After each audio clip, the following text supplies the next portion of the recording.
Hello, my friends. Здравствуйте. Привет. Greetings from Bishkek, Kyrgyzstan. Um, I'm creating this video to give you guys an update on my current situation. My name is Justin Arquez, the Simple Living Nomad, and I'm currently in Central Asia, specifically Bishkek, Kyrgyzstan, the capital of the Kyrgyz Republic. So, a couple things. First off, I want to say it's a pleasure to be here, and I've had a strong interest in Central Asia and this region for a long time. Two things that kind of inspired my interest was one, I did a research project in college and focused on a group of Central Asian Jews in Uzbekistan, Bukharians. And from that point, I had a strong interest in learning more and more about this region. I did a lot of field work when I did that project. And if you know something about Queens, for example, there are a lot of Uzbek people of Jewish heritage in Central Queens. So I did some field work. I met some good people and met Uzbek people in Brooklyn as well, and just got a good feeling, from Central Asians, and it kind of inspired this interest and fascination. And then, quite honestly, if you look at history and you look at a map, Central Asia, right? It's the gateway. It's the bridge, the Silk Road. It's the gateway from Asia to Europe and vice versa.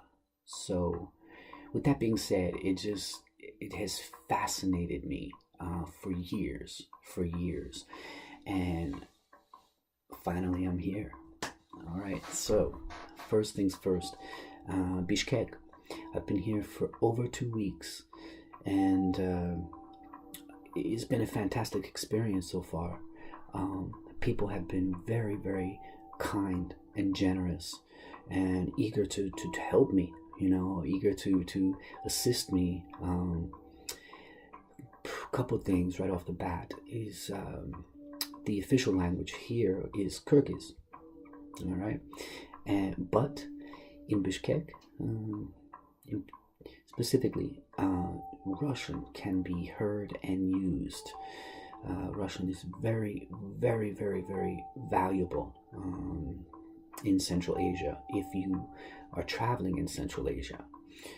So I'm currently studying Russian. I took it in college, Russian 101 and 102, and it's tough. It's a tough language. It's definitely a tough language, but beautiful and useful, and a very valuable language to know. And my plan is to explore different countries in Central Asia, and Russian can be used, and you can communicate with Russian. Will I learn some Kyrgyz at some point? Yes, I would like to. No question.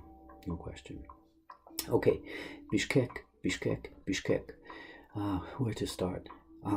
Okay, first thing I want to mention is that I started my journey in Bishkek at a hostel, and it was a good decision because there were a good mix of people in this hostel.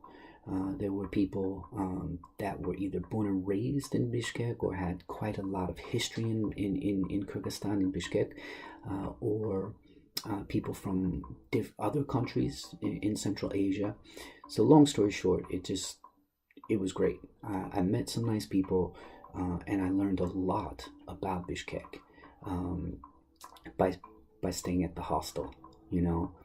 So about 1 week at a hostel, and then I changed my lodging situation to a hotel, and I have a 10-meter square hotel room, and it's small. It's extremely small, but it's all that I need. It has everything that I need, you know. So it's comfortable, it's clean, it's fairly centrally located.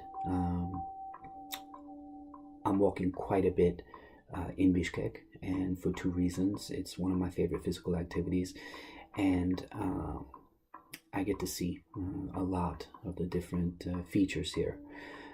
So it's fine. It's fine. I think I'm averaging between 10 to 12 kilometers per day.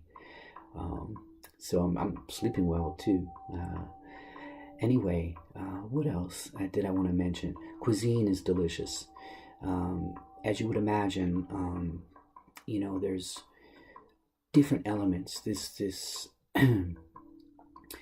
I sometimes feel like, you know, there's some Far East elements to the cuisine and the culture in general, and then there's a strong kind of Russian influence here. You know, this is a former Soviet republic, so Russian language and culture still has, and architecture still has a presence here.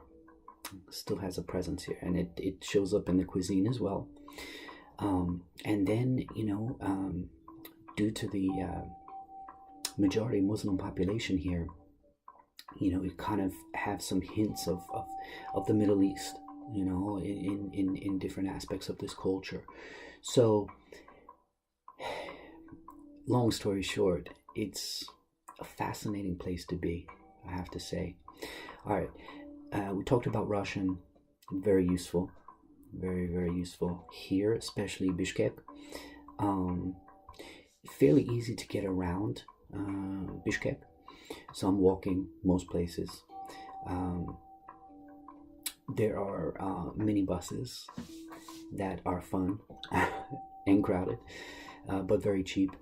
There's city bus system, and then taxi service is excellent here and reasonable, extremely reasonable. So getting around is no problem. Bishkek is not huge.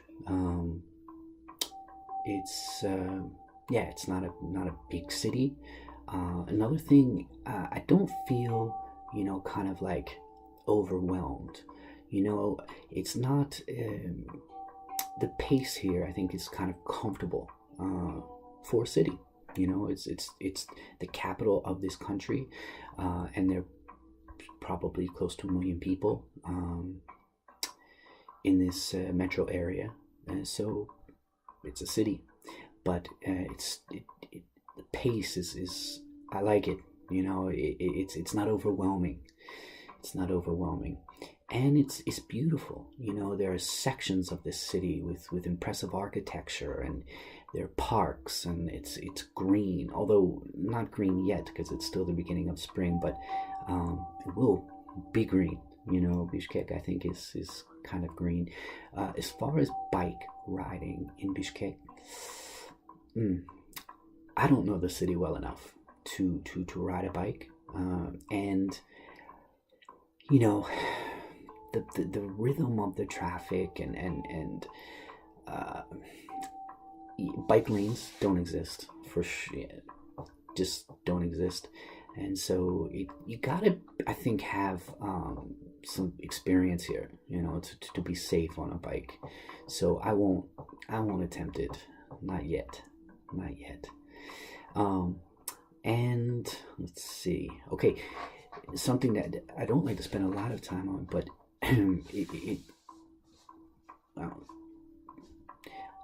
it's a fact that Bishkek is very, very reasonable.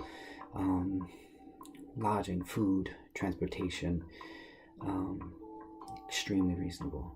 You know, and if you're coming here with US dollar, Canadian dollar, euro, etc., you know, currencies that will have leverage over the Kyrgyz som, you will find a lot of good deals, very good deals here. Okay, I'm at the 10-minute mark, and I need to wrap this up. It is absolutely a pleasure to be here, and you will hear from me again, with another type of Central Asia update. До свидания. Пока. Ciao.